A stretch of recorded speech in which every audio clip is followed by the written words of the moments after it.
Segunda carta aos Coríntios, capítulo 12, a partir do verso 1. Vamos lá?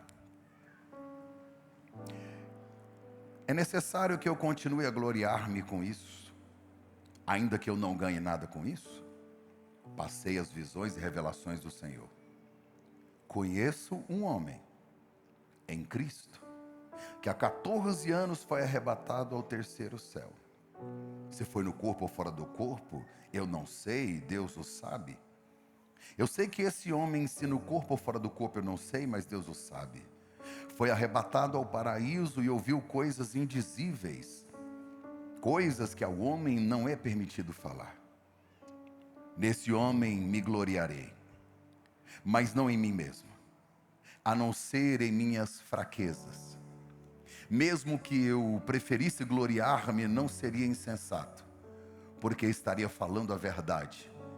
Evito fazer isso para que ninguém pense a meu respeito, mais do que em mim vê ou de mim ouve. Para impedir que eu me exaltasse ou que eu ficasse soberbo por causa da grandeza dessas revelações, foi-me dado um espinho na carne, um mensageiro de Satanás, para me atormentar. 3 vezes eu roguei ao Senhor que o tirasse de mim, mas Deus me disse: minha graça é suficiente para você, pois o meu poder se aperfeiçoa na fraqueza. Portanto, eu me gloriarei ainda mais alegremente em minhas fraquezas, para que o poder de Cristo repouse em mim. Por isso, por amor de Cristo, regozijo-me nas fraquezas, nos insultos, nas necessidades, nas perseguições, nas angústias, pois quando sou fraco é que eu sou forte. Amém. Esta é a série Renúncia. Hoje eu vou falar sobre o espinho e a graça. Nós estamos estudando a vida do maior apóstolo da história da igreja, apóstolo Paulo. O nome Paulo significa pequeno. O nome Paulo é o nome que foi dado a ele por causa da sua cidadania romana. Ele deixou de usar o nome Saulo, que era o seu nome hebraico, que era o seu nome judeu, porque Deus convocou ele para pregar aos não-judeus. Nós chamamos de gentios, ou aquelas pessoas que não professavam a fé judaica. Todos os outros apóstolos pregavam para os judeus, e o apóstolo Paulo, assim que ele percebe e compreende a sua missão de que era fora do judaísmo, que ele faria as suas viagens, e a partir do domingo que vem eu começo a falar sobre as suas missões, suas viagens, tempestades, apedrejamento, vai ser extraordinário. Então, quando ele percebe isso, ele passa então a usar o seu nome, que era o nome romano, que era Paulo. Era o nome que dava mais portas, mais acesso aos lugares que ele ia falar. Então, uma das coisas que Paulo já começou renunciando foi o próprio nome. Imagina comigo que ele passou a sua vida inteira em Jerusalém, no templo, estudando, fazendo teologia aos pés de Gamaliel. Ele tinha orgulho do nome Saulo, porque é um nome que era do meio dos judeus. A primeira coisa que ele teve que abrir mão foi do próprio nome por causa da sua missão, por causa do seu projeto. E aí eu disse nas outras 2 vezes o verso de Jesus em Lucas 9:23, que Jesus disse: alguém quer me seguir, renuncie a si mesmo, tome a sua cruz e me siga. Paulo aparece na história como Saulo e como perseguidor, uma fera selvagem que decidiu destruir os crentes, porque na cabeça dele eram hereges, eram pessoas que estavam contaminando a sua religião judaica. Ele era impiedoso, sanguinário. A Bíblia diz que ele entrava nas casas, nas sinagogas, ele exterminava discípulos, ele matava gente, ele era terrível. Mas em Atos capítulo 9, a Bíblia diz que Deus jogou esta fera no chão. Jesus encontrou com ele: Paulo, você está me perseguindo. Você não está perseguindo a igreja, você está perseguindo eu. Sou eu que você está perseguindo. Quem é o Senhor? Eu sou Jesus, e você não para de me perseguir. Duro é contra ti ficar dando coices contra o ferrão. Calma, Paulo, já deu, está na hora de mudar. Vai para Damasco. Ele chega em Damasco. A Bíblia diz que lá em Damasco, quando ele entra na cidade, na casa de Judas, Deus aparece a um homem chamado Ananias e diz: vai na rua direita, na casa de Judas. Eu quero que você ore e coloque as mãos sobre um moço que está lá. Ananias se empolga porque disse: olha, um novo convertido, eu vou orar por ele. Só que quando Deus disse para ele que era Saulo, aí ele disse: Senhor, não tem outra pessoa para ir lá não? Esse homem é mau, ele é cruel. Deus disse: é você mesmo. Aí ele entra na casa e diz: irmão Saulo, eu vim orar por você. Há 3 dias Saulo estava cego, só orando, jejuando, não quis comer, e tendo ali uma visão, Ananias entra e ora por ele. A Bíblia diz que naquela hora que ele recebe a oração, ele foi cheio do Espírito Santo. A Bíblia diz que Paulo, ele foi cheio do Espírito Santo, e ele desceu às águas. Essa experiência foi tão impactante com ele, tão impactante que ele queria imediatamente sair pregando e falando de Jesus. Todo novo convertido é assim. Ele quer falar, ele quer divulgar, ele quer meu Deus, eu tive uma mudança, olha o que aconteceu na minha vida. E aí ele quer ir, ele estava empolgado e muito animado. Então lá em Damasco mesmo, ele vai para a sinagoga e começa a pregar: Jesus Cristo é o Senhor. E o povo de longe observando, fala: esse cara não veio para matar os crentes, agora ele está falando bem, então alguma coisa está errada. A Bíblia diz que em Damasco ele foi perseguido e teve que fugir. Desceram ele num cesto, colocaram ele num cesto lá nas muralhas de Damasco, e tiveram que descer ele para ele fugir, porque queriam matá-lo. Não deixaram ele pregar em Damasco. Ele mesmo revela na carta aos Gálatas que ele vai para a Arábia, para o deserto. Não existe na história da igreja nenhum homem e nenhuma mulher usada grandemente por Deus que não tenha passado pelo deserto. Não tem. O deserto é a escola superior do Espírito Santo. Se você acha que essa prova que você está passando aí é deserto, não, ainda não é não. Isso aí é só uma prévia, é a antessala. Você vai chegar lá. Repreende, fala: não quero não, amém, não. Fala amém não, fala amém não. Todos os grandes homens. Paulo vai ficar recluso, sozinho, escondido. Gente, 3 anos. Com Cristo, estudando, orando, revendo o seu judaísmo, revendo aquilo que ele havia aprendido do Antigo Testamento, olhando de novo as metáforas, os sinais, tudo que apontava para Cristo, começaram a fazer sentido nele. Então, gente, o deserto não é um acidente de percurso. O deserto é a agenda de Deus.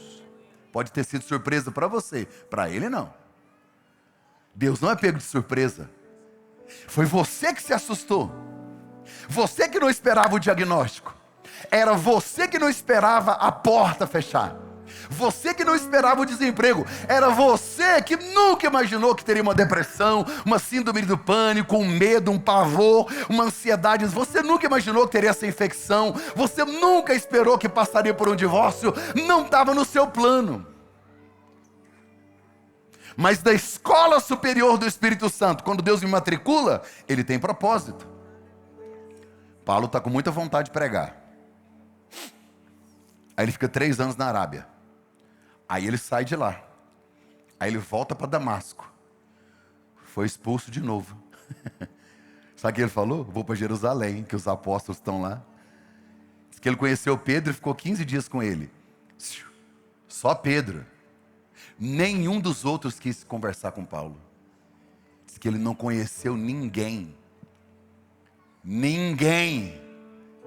Os grandes líderes que caminharam com Jesus, os apóstolos famosos, que faziam milagres e que abençoavam o povo, sumiram. Ninguém quis falar com Paulo. Foi rejeitado em Jerusalém pela própria igreja. Ele foi aceito por 15 dias porque Barnabé levou ele e disse: não, gente, é verdade, ele converteu mesmo, se ficar com medo que ele não vai matar ninguém não. Aí deixaram ele pregar uns dias lá, até que houve uma grande perseguição. Ele não queria sair não. Se você observar nas cartas que ele escreve, a igreja queria que ele fosse embora, porque tinha paz. Quando Paulo começou a pregar, deu perseguição. Tem que ir embora, vai embora, Paulo. Ele não foi não. Deus mandou ele embora e ele não foi. Sabe o que o texto sagrado vai dizer para nós? A Bíblia vai dizer o seguinte. Deixa eu ver se eu acho aqui o versículo. Não, eu apaguei o versículo aqui. A Bíblia diz que os irmãos, os discípulos, pegaram Saulo, levaram até Cesareia Marítima, colocaram no navio e mandou ele para Tarso. Mandou ele de volta para casa, mandou ele de volta à cidade onde ele nasceu. Volta para casa. E a história não diz claramente, mas estudiosos acreditam que ele ficou lá pelo menos 10 anos. Se você somar esses 10 com mais o outro tempo, são quase 14 anos. Isolado, escondido. Mas não era para ele ser o pregador, não era para ele ser o homem forte e poderoso do Evangelho. Mas e a forja? No anonimato, no molho, quebrando seu orgulho aprendendo a ter a sua dependência. A frase que me marca nesse período de Paulo é que, quando ele sai de Jerusalém e que ele volta para Tarso para ficar escondido, a Bíblia diz: e houve paz para a igreja em Jerusalém. Pregar é muito bom. O que Paulo queria é maravilhoso. Só que não estava na hora. Não era a hora. Porque antes de trabalhar através de Paulo, Deus quer trabalhar em Paulo. Para você ter uma ideia do peso das revelações do que ele traria, esse homem escreveu mais da metade do Novo Testamento. É tão forte, é tão poderoso que Deus ia entregar e entregou para ele, que além de 14 anos de amasso, Deus ainda pôs um espinho na carne dele. Esse não é o evangelho que a gente gosta de ouvir. Mas a carta que eu li, a segunda carta aos Coríntios, é a carta mais pessoal de Paulo. É nessa carta que ele vai compartilhar seus sofrimentos. É nela que ele vai abrir o seu coração. É nessa carta que ele vai defender o seu apostolado. Haviam falsos apóstolos e falsos profetas que foram para a cidade de Corinto, e quando chegaram lá, começaram a falar mal de Paulo, dizendo: ele não é apóstolo não, ele é mercenário. Ele não é de verdade. Imagina, líderes dentro da igreja que se aproximaram para falar mal daquele que implantou a igreja. E aí Paulo vai ter que escrever uma carta tentando defender o seu apostolado, falando: olha, eu também estive com Jesus, eu fiquei recluso com ele, eu aprendi direto dele. E aí Paulo vai falar dos seus sofrimentos e vai falar das revelações que foram extraordinárias. Mas o sofrimento na vida de Paulo, assim como na nossa vida, ele tem propósito. Deus não desperdiça sofrimento na vida de ninguém. Até nas suas decisões erradas, você vai colher frutos de decisões erradas. Deus ainda usa como uma ferramenta para forjar, para moldar, para amadurecer, para treinar, para preparar. As provações, ela extrai o melhor de nós. As provações nos aproximam de Deus. Grave isso. Quanto maior o seu dom, maior a sua dor.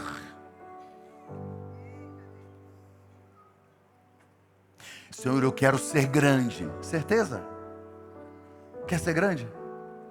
Quer que Deus alargue suas fronteiras, como diz Jabes lá no livro de Crônicas? Você quer ir alto, você quer chegar longe.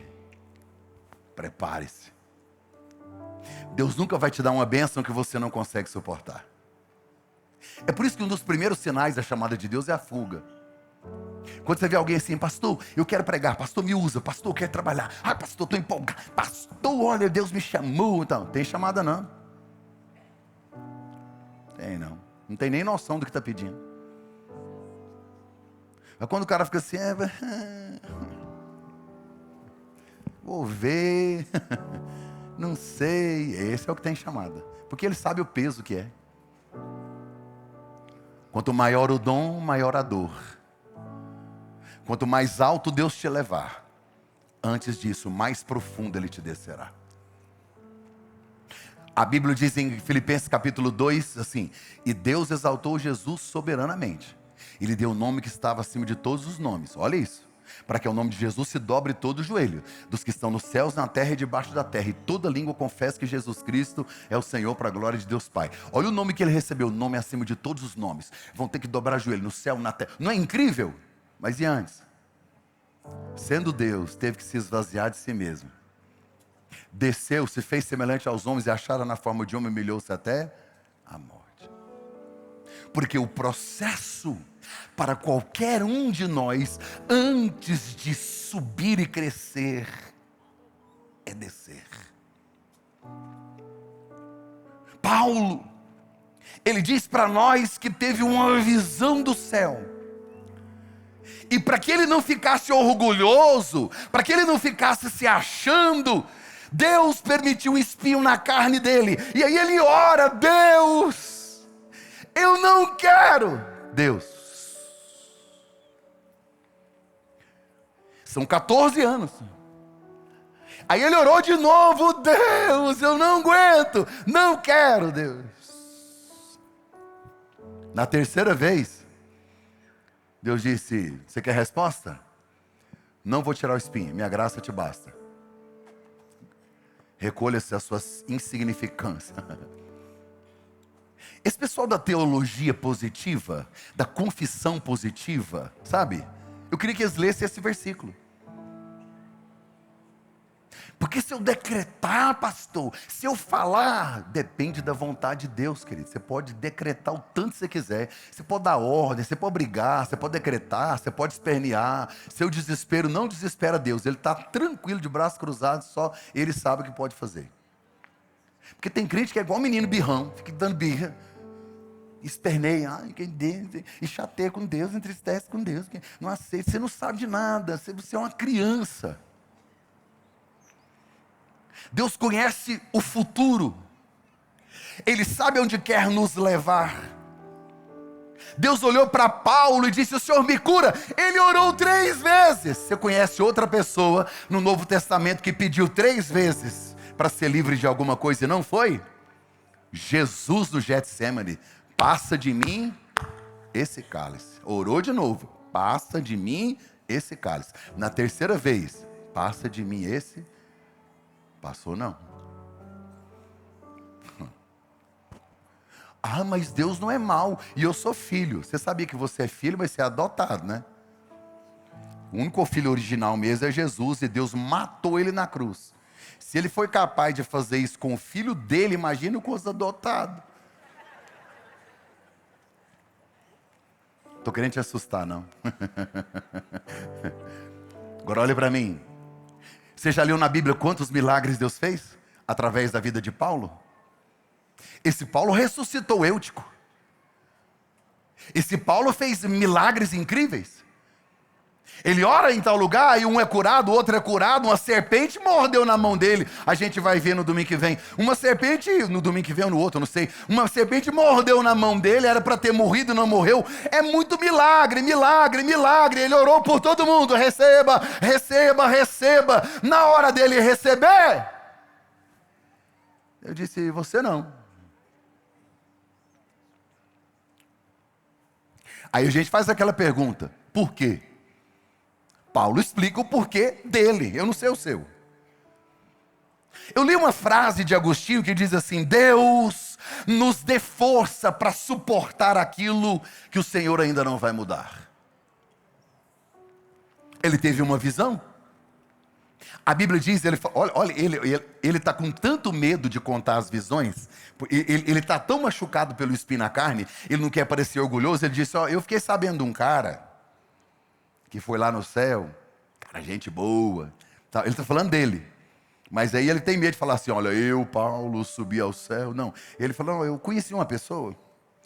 Ele joga na terceira pessoa. É um rapaz aí, um homem, que eu não sei se foi no corpo ou fora do corpo. Ele foi lá no céu, no terceiro céu. O que é o terceiro céu? O primeiro céu é o céu das nuvens, onde nós vemos. O segundo céu é o céu do universo, onde estão os planetas e as galáxias. O terceiro céu, ele é a eternidade, ele é espiritual, é onde Deus está. Esse homem foi ao terceiro céu. E ele disse que as revelações que ele teve, ninguém nunca teve. Foi tão forte o que ele viu que ele disse: eu não posso nem contar.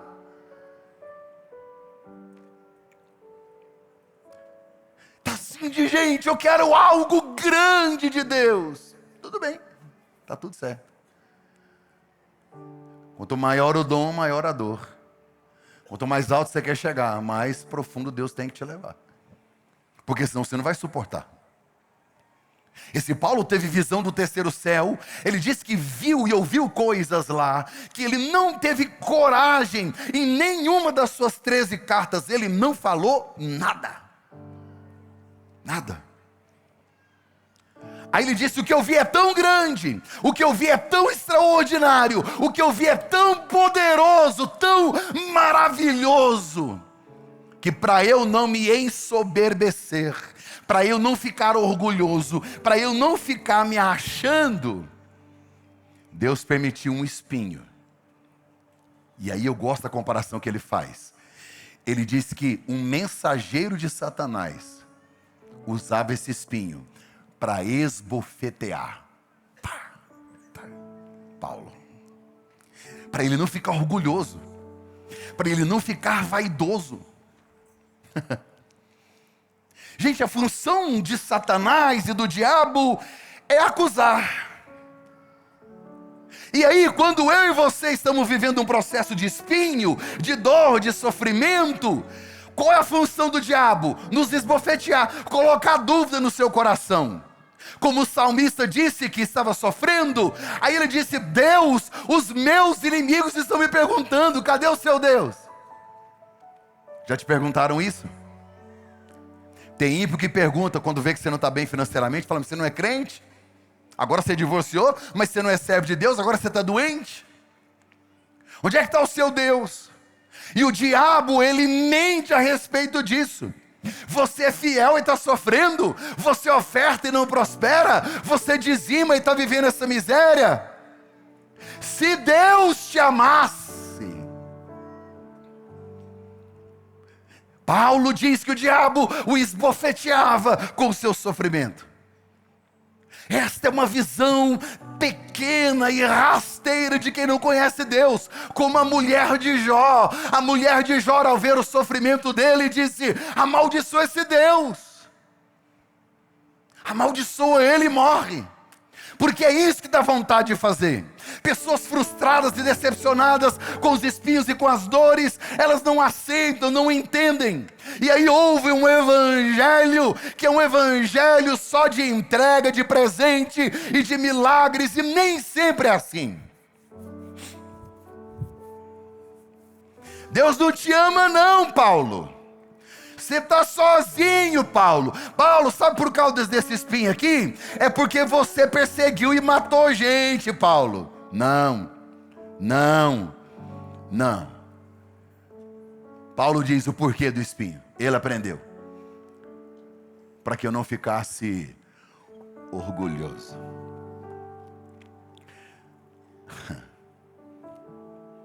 Esta geração mais vaidosa de todos os tempos. A rede social nos adoeceu.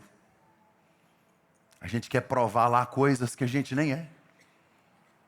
Uma geração que vive de aparências. Compra o que não precisa com o dinheiro que não tem para impressionar pessoas que nem gostam. E tem que mostrar. Mimimei. Ai, mimimei. Ah, mimimei. Que ódio.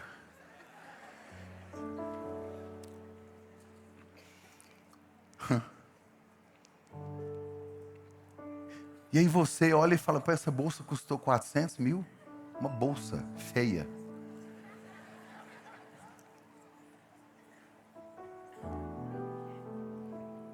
Aí a gente começa a se comparar.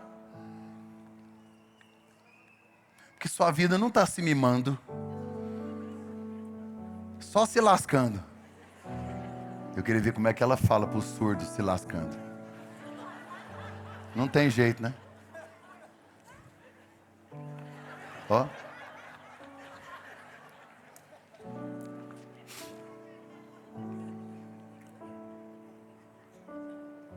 Gente, de vez em quando Deus tem que pegar a gente para a gente não ficar orgulhoso.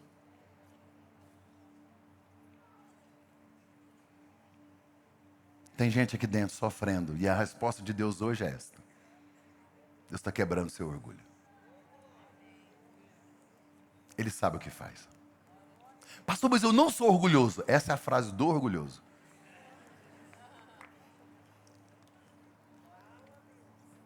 Qual era o espinho na carne? Existem várias interpretações. Eu vi alguém dizendo que é porque ele não era casado, ele era solteiro, e o fato de estar solteiro era difícil para viajar, para fazer a obra, não tinha uma esposa, não tinha alguém para amar, ele era sozinho. Eu já acho que não. Se ele fosse casado, aí teria o espinho.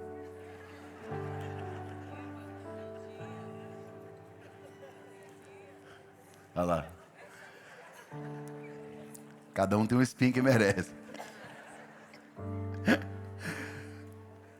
Outras pessoas acreditam que não era o casamento, não, outros acreditam que eram as tentações. Porque Paulo é veemente ao dizer: o bem que eu quero fazer eu não consigo, e o mal que eu estou lutando eu acabo caindo nele. É como se ele dissesse: a minha carne, ela grita, ela clama e eu não consigo dominá-la. Então falam das tentações. Outros falam que eram os falsos apóstolos e profetas que o irritavam. Eu vi um teólogo dizendo que na região da Galácia, onde ele pregou a sua primeira viagem missionária, Antioquia da Psídia, Listra, Icônio, Derbe, aquelas cidades da Galácia onde ele esteve, diz que era uma região de muita malária. Isso afetou ele e dá uma dor de cabeça, existem muitas interpretações. Pastor, por que a Bíblia não dá uma interpretação certinha do que era o espinho? Porque se esse espinho fosse só físico, talvez não serviria para alguns de nós que não temos um espinho físico. Mas é na mente, é nas emoções, é subjetivo. Então ficou no ar. A maioria dos estudiosos, eu concordo um pouco com eles, dizem que o problema que ele tinha era na visão. Na visão. Inclusive, se você observar com cuidado, Gálatas capítulo 4, verso 15, olha o que Paulo diz para os irmãos lá da Galácia: eu sei que naqueles dias, vocês com toda alegria, teriam arrancado os próprios olhos e teriam dado aos meus, para me substituir os meus olhos, se aquilo tivesse me ajudado. Diz que ele queria, ou que a igreja poderia ter trocado de olho com ele, tipo assim, vendo o sofrimento dele. Se você ler as cartas de Paulo, você vai ver que ele não escreveu todas. Tércio escreveu, Timóteo escreveu, Lucas escreveu, ele narrava e alguém... Por quê? Mas na carta aos Gálatas, no capítulo 6 e verso 11, ele diz como ele escreveu Gálatas. Ele diz: vede que com grandes letras eu vos escrevi com as minhas mãos. Grandes letras. Dificuldade de ver. Diz que ele não reconheceu um sumo sacerdote e ofendeu o sumo sacerdote. Mas Paulo disse: perdão, é porque para mim era como uma parede branca. Em Gálatas capítulo 4 diz que ele vai à região de Gálatas, da Galácia, doente. O texto diz que e ele estava doente. Muitas pessoas acreditam que ele tinha esse problema na visão. E isso era como um espinho que feria ele. Isso afetava a sua cabeça. É como se fosse uma dor constante. Paulo foi ferido. É melhor ser ferido por um espinho do que ser um espinheiro que fere pessoas. É melhor você ser ferido do que ferir. Soberba. Paulo diz: é por causa da soberba. A Bíblia fala tanto sobre soberba, porque este é o pecado do inferno. Satanás se ensoberbeceu. Eu subirei, e aí eu serei semelhante ao Altíssimo. Eu quero ir aonde Deus não quer que eu esteja. Escute. Infidelidade é não fazer o que Deus pede. Infidelidade. Mas infidelidade também é fazer além do que Deus quer que você faça. Quando eu quero mais do que Deus tem para mim, eu me demonizo. Não é para mim? Cada um tem a medida que Deus deu. Provérbios 16 e 18 diz: a soberba precede a ruína. O orgulho precede a queda. Quando você vê alguém, caiu em adultério, caiu nisso, errou não sei aonde, é porque estava se achando.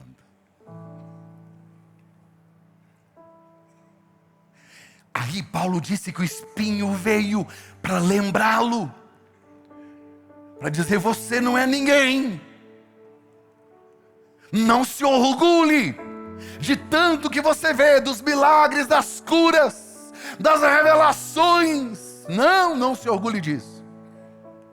Jeremias capítulo 9, verso 23 diz: não se glorie o sábio em sua sabedoria, não se glorie o forte na sua força, não se glorie o rico na sua riqueza, mas quem se gloriar, glorie-se nisso, em conhecer a Deus.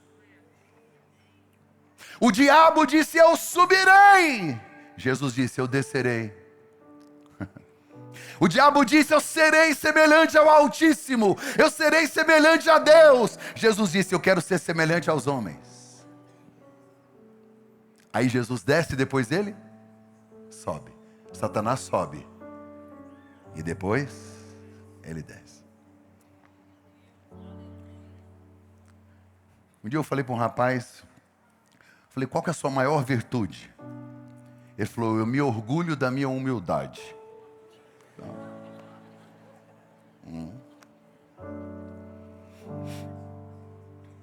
Uma professora na sala de aula resolveu dar um broche para cada menino de acordo com a virtude que ela enxergou num. Amoroso, generoso, tarará, tarará. E um estava assim, humilde. Aí ela pôs o menino. No outro dia ele chegou na escola com um broche, humilde. Perdeu o broche aí. Ninguém usa um broche escrito humilde. Geralmente quem é humilde, ele não se considera, sabia? Ele não se considera. Então, a hora que a vida vai amassando tanto a gente, vai quebrando tanto. Se a soberba precede a queda, se o orgulho é a antessala da destruição, a humildade nos coloca em lugares que só o céu pode planejar para nós. Humildade. Provérbios 15, 33, a humildade precede a honra.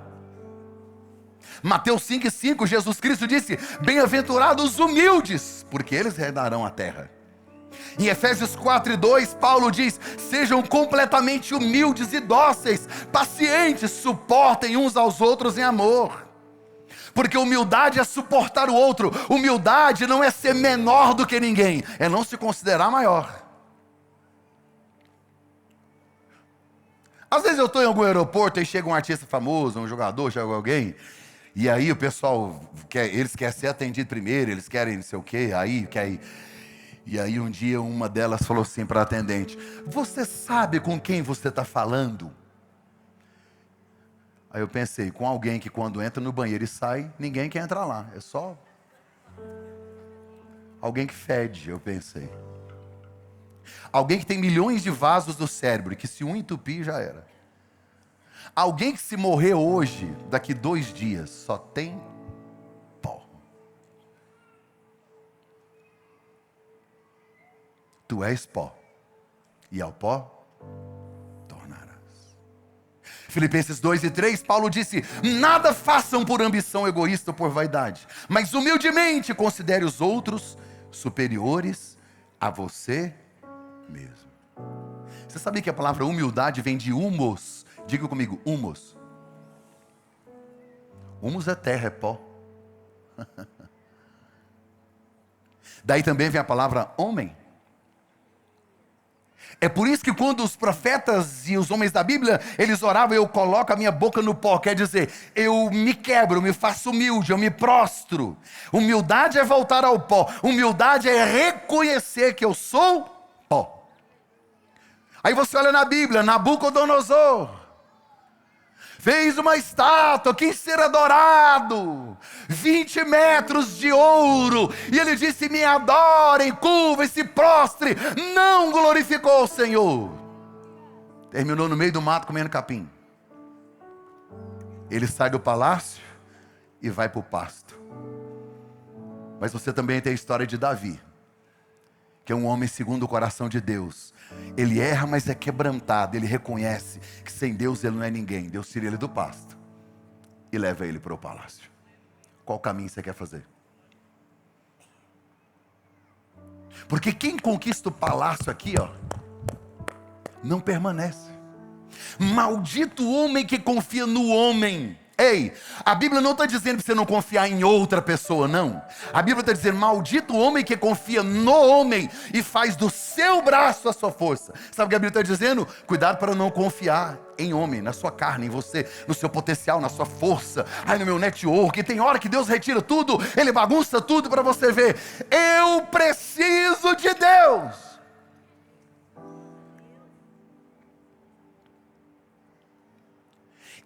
Parece que é uma raiz de orgulho, há uma raiz, parece que do inferno, que quer nos atingir. A Bíblia fala que a mulher de Zebedeu, ela é mãe de Tiago e João, os apóstolos Tiago e João. Lembra o Tiago e João que pesca com Jesus e tal? Ela chamou Jesus. Olha o que é uma arrogância e uma prepotência. Se eu quero falar com você, Mateus 20, 21. Jesus olhou para a mulher de Zebedeu, mãe de Tiago e João, e disse: o que você quer? Perguntou Jesus. Ela respondeu: determina que lá no teu reino os meus 2 filhos se assentarão, um à tua direita e o outro à sua esquerda. Ela quer um lugar privilegiado para os filhos. Não é de hoje que a mãe quer que o filho sente na janela.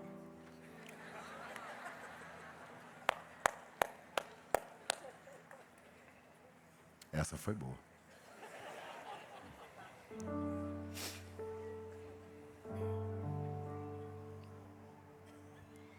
Paulo explica: o meu espinho tem a ver com o meu orgulho.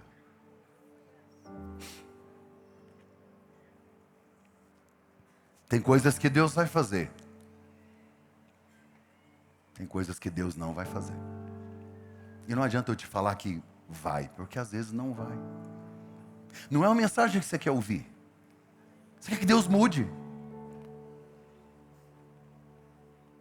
Aí você olha para a sua família e vê uma situação que se arrasta. E a gente vai aprendendo a conviver. A gente não pode se conformar com algumas coisas, mas eu preciso de vez em quando identificar o que Deus talvez não queira mudar. Vai ser assim. E eu entendo o propósito e sigo. Porque não adianta, é igual você pega uma criança, quando você passa uma vara nas pernas dela, ela fica chateada, ela emburra, ela acha que você não gosta, mas você sabe o que é melhor para ela, dá um castigo. Você vai ficar sem celular, você vai ficar sem internet, você vai ficar sem o videogame, você vai ficar sem isso.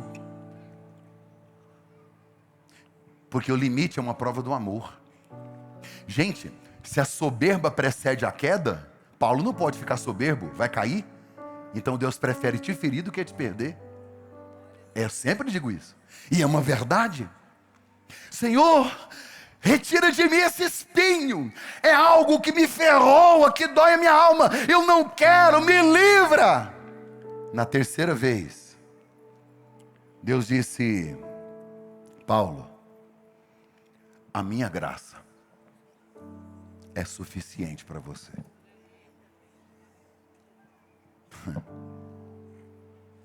Eu vou te dar o suficiente para você suportar. A graça aqui é poder para suportar, é força para cumprir a missão. A graça, gente, é ela que nos empodera a vencer na vida cristã. Não é a graça que me autoriza a pecar, pelo contrário, a graça me empodera a fugir do pecado.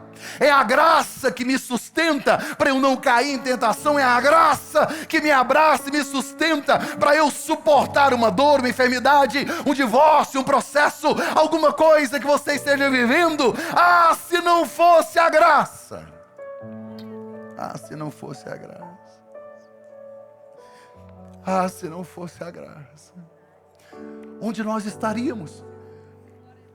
A gente só suportou chegar aqui por causa da graça de Deus. Aqui dentro está cheio de gente que por causa de um espinho, por causa de uma dor, pensou em fechar um negócio, desistir da família, tirar a própria vida, fechar as portas. Ei, Deus me trouxe essa manhã para te dizer: a graça dele vai te alcançar essa semana. Vai te dar forças, vai te dar novo ânimo, vai te dar entendimento, vai te dar propósito. Eu quero encerrar te fazendo uma pergunta: qual é a sua espinha? Eu sei quais são os meus. Porque para quem tem grandes visões, revelações e milagres, também existem os espinhos. O apóstolo Tiago, capítulo 1 e verso 2 diz: meus irmãos, tende por motivo de grande alegria quando vocês passarem por várias provações. Diga comigo, várias. Diga de novo, várias. A palavra várias no grego é poikilos. Significa, traduzindo para o português, pode ser policromático, várias cores, várias cores. Várias provações quer dizer provações de várias cores. Mais intensas, mais leves. Uma que é um rosinho bem clarinho, bem suave. A outra um roxão escuro assim, ó.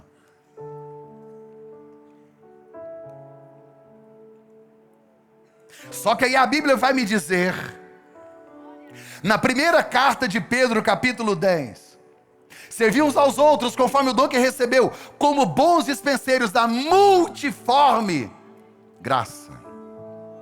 A palavra multiforme também é poikilos, policromático. Cores diferentes da graça. Para cada cor de tribulação, é uma cor da graça diferente que te alcança. Para cada intensidade do que você está vivendo, Deus também tem um socorro e uma provisão para você. Escute o que eu vou te falar. Filipenses capítulo 4, versos 11, 12 e 13. Não digo isso como por necessidade, porque já aprendi a contentar-me com o que eu tenho. Eu sei estar abatido. Paulo disse: eu sei também ter abundância. Em toda maneira, em todas as coisas estou instruído, a ter fartura como a ter fome, ter abundância como a padecer necessidades. Posso todas as coisas naquele que me fortalece. Poder todas as coisas no que fortalece não é poder para fazer, é poder para suportar. Tem gente que lê esse texto: eu posso todas as coisas, vou fazer tudo. Não, não é fazer nada. O poder aqui não é para fazer, é para suportar. Eu queria muito hoje, nesta manhã, dizer que Deus vai mudar alguma coisa, mas eu não estou autorizado.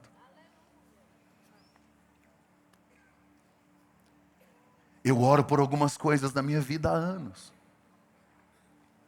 e não muda.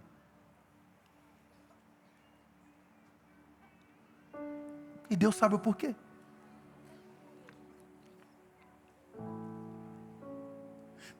Não é para você desistir de orar, porque a oração não é para que a sua vontade seja feita no céu. A gente ora para entender a vontade do céu na terra. E de vez em quando Deus diz não.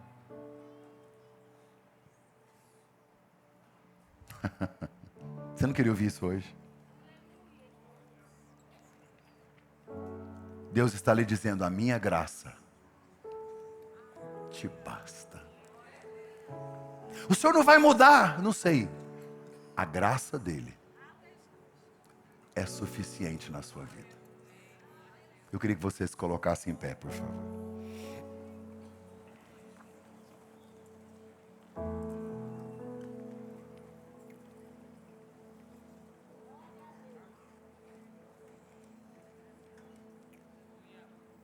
Feche seus olhos.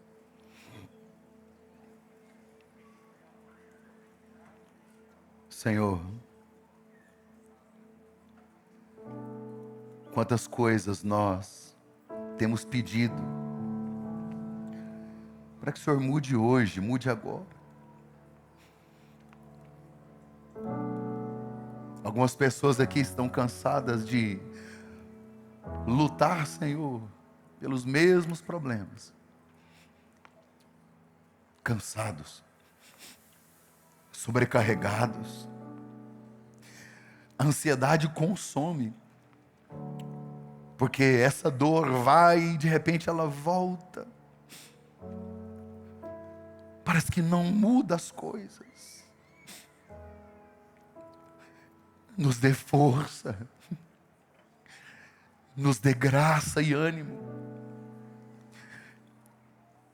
Pai, no nome de Jesus, que nesta manhã o Senhor segure na nossa mão e nos leve para casa, certos de que seremos alcançados por uma graça sobrenatural, por uma graça inexplicável, uma graça que nos ajuda a chegar do outro lado, a atravessar os desertos mais profundos, os vales mais sombrios.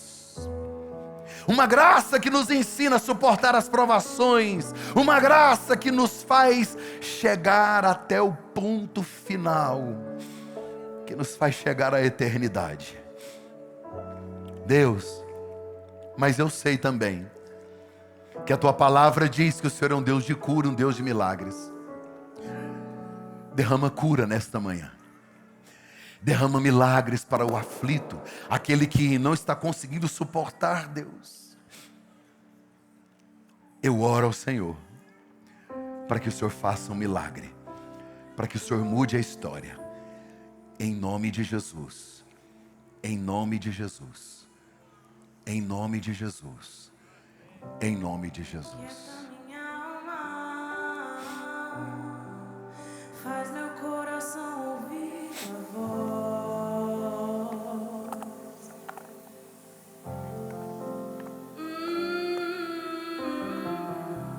Me chama pra perto. Só assim eu não me sinto só.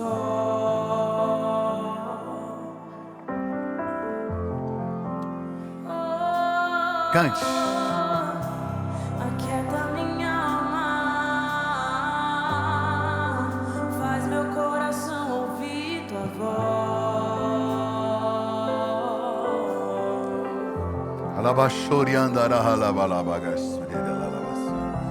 Me chama pra perto, só assim eu não me sinto só.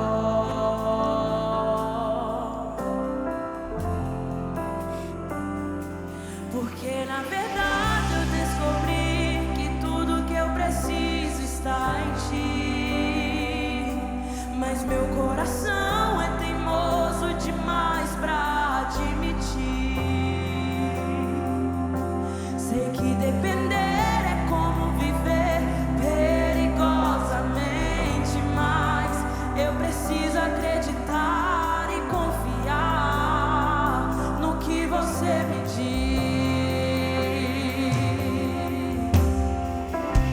Aquieta minha alma, faz meu coração ouvir tua voz.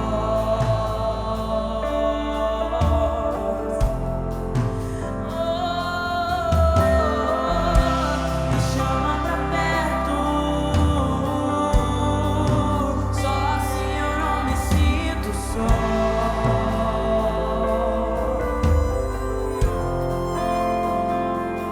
Eu sei que mesmo sem entender você está no controle, então me esconda no teu coração, me amarra a ti, pra eu não desistir.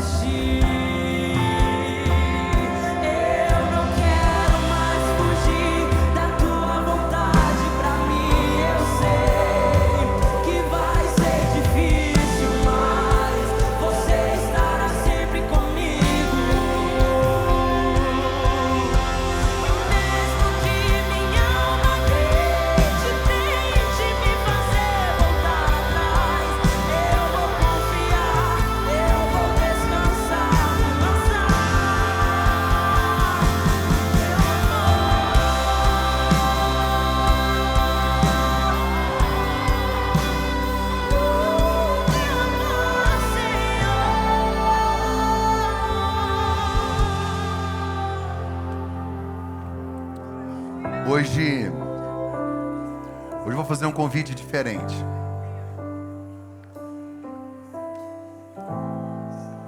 Eu não vou convidar você para tomar uma decisão por Jesus. Eu vou fazer diferente. Hoje eu quero convidar a gente que ouviu essa mensagem e diz: pastor, eu estou no limite. Você não está conseguindo suportar. Está igual Paulo, ora e nada muda.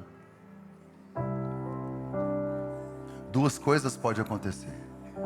Deus pode virar esse cativeiro hoje como virou o cativeiro de Jó. Pode, hoje, eu creio nisso.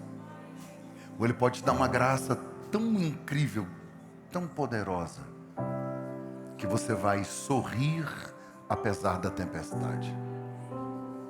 Se você está aqui e se sente assim, eu quero orar por você. Vem cá no altar, vem chorar comigo aqui. Vem derramar sua alma aqui.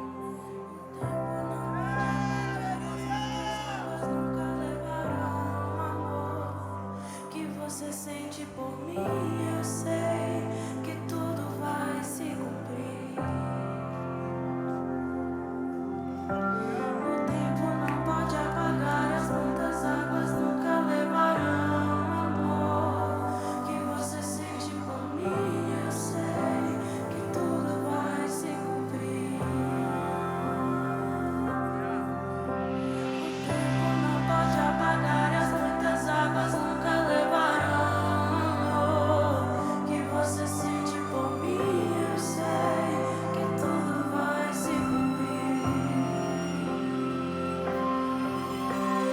Vai ser difícil, eu sei, largar tudo por você, mas eu sei que quando eu pensar em desistir, você estará ao meu lado, me segurando, me assegurando de que tudo vai ficar bem. Tudo vai ficar bem. Deixa só ver, deixa só ver. Senhor, em nome de Jesus, nós oramos, nós clamamos por socorro. Tem misericórdia, Deus.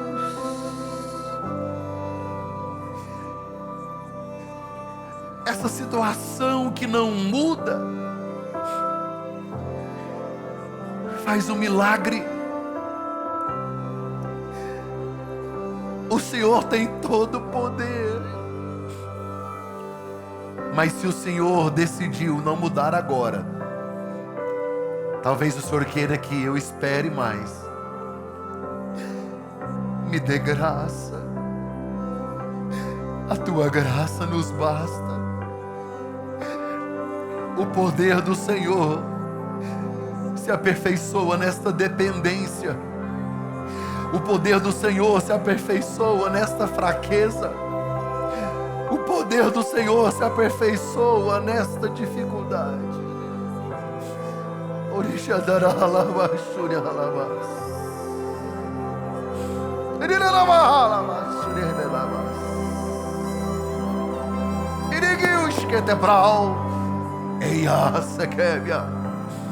Meu Deus, tem misericórdia de nós, Pai. Em nome de Jesus. Em nome de Jesus. Em nome de Jesus. Que o Senhor te abençoe e te guarde. Que o Senhor faça resplandecer o seu rosto sobre ti. E que Ele tenha misericórdia de ti. Que o Senhor sobre ti levante o seu rosto e que Ele te dê a paz. Essa semana será maravilhosa, porque o que Deus comunicou ao meu coração é que nós seremos alcançados por essa graça. E essa graça vai gerar transformação, cura, milagre. Essa graça vai te ajudar a suportar. Essa graça vai alcançar a sua casa, a sua família, seus filhos. É a graça de Deus que está derramada sobre nós. É algo maravilhoso, poderoso. É a multiforme graça. Graça de várias cores, de todas as intensidades, para poder socorrer você e abençoar você. Eu profetizo uma semana maravilhosa, uma semana extraordinária, que você seja alcançado por esta graça, em nome de Jesus. Se você crê, aplauda Ele o mais forte que você puder. Amo vocês, tchau, family.